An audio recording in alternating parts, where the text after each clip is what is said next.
Hello guys, આપણે આજે જોઈ જવાનું હતું એટલે તો ફરી આવીએ. હેલો ગાઈસ, આપણે નીકળી જઈએ પાછોડી અને જલ્દીથી પહોંચી જવાના છીએ.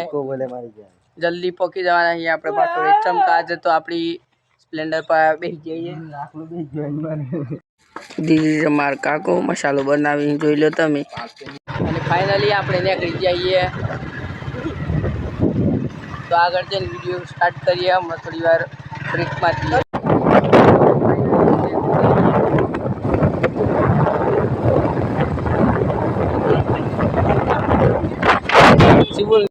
ફાઇનલી ગાઈસ, હવે થોડુંક દૂર આપણે આવી જવા છીએ અને પહોંચી જવા આવીએ.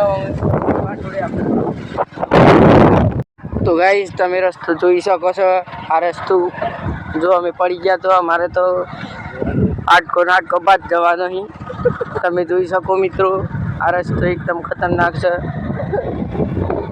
તો ફાઇનલી ગાઈસ, આપણે આવી જઈએ પાછોડે અને જે આપણો કામ બાકી એ પતાવી દઈએ જલ્દીથી અને તમને બતાવશું.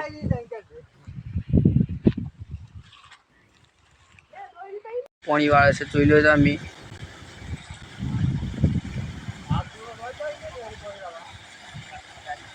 એક નવરી નોટ તમે જોઈ શકો છો. આ પણ એક રખડતું છોકરું. અને ગાઈસ, આપણે પેલી બાજુથી ઓણી બાજુ આવી ગયા. ચમકો મોરો ઉડાડવાનો હતો, ચણા ખાઈ જતો એટલી. અને એક તમને અઘરી નોટ બતાવું કે છોકરીઓ પાછળ વાત કરતું મળે.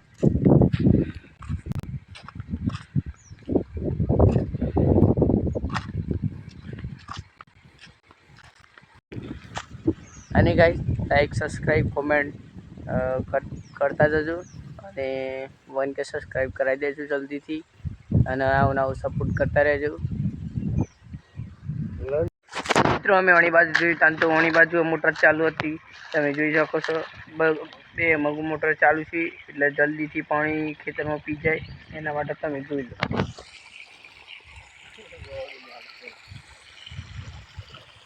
અને મિત્રો ઝાટકો ચાલુ તો નથી ને આપણે તો ઝાટકો આવી જતું હતું.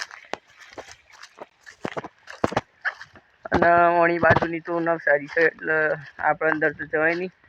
ચોક વાઘ હોય તો આપણને ખાઈ જાય તો ચોક. ના તો ખાલી મજાક કરું છું.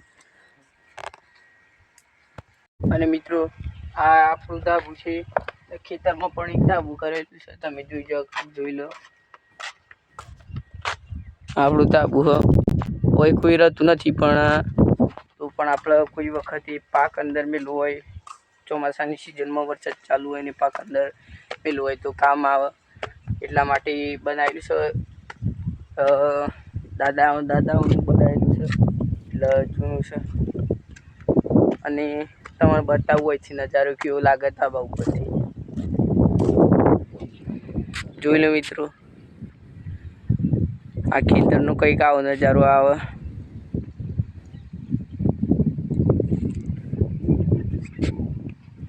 આ મગુ નવસારી છે એટલે.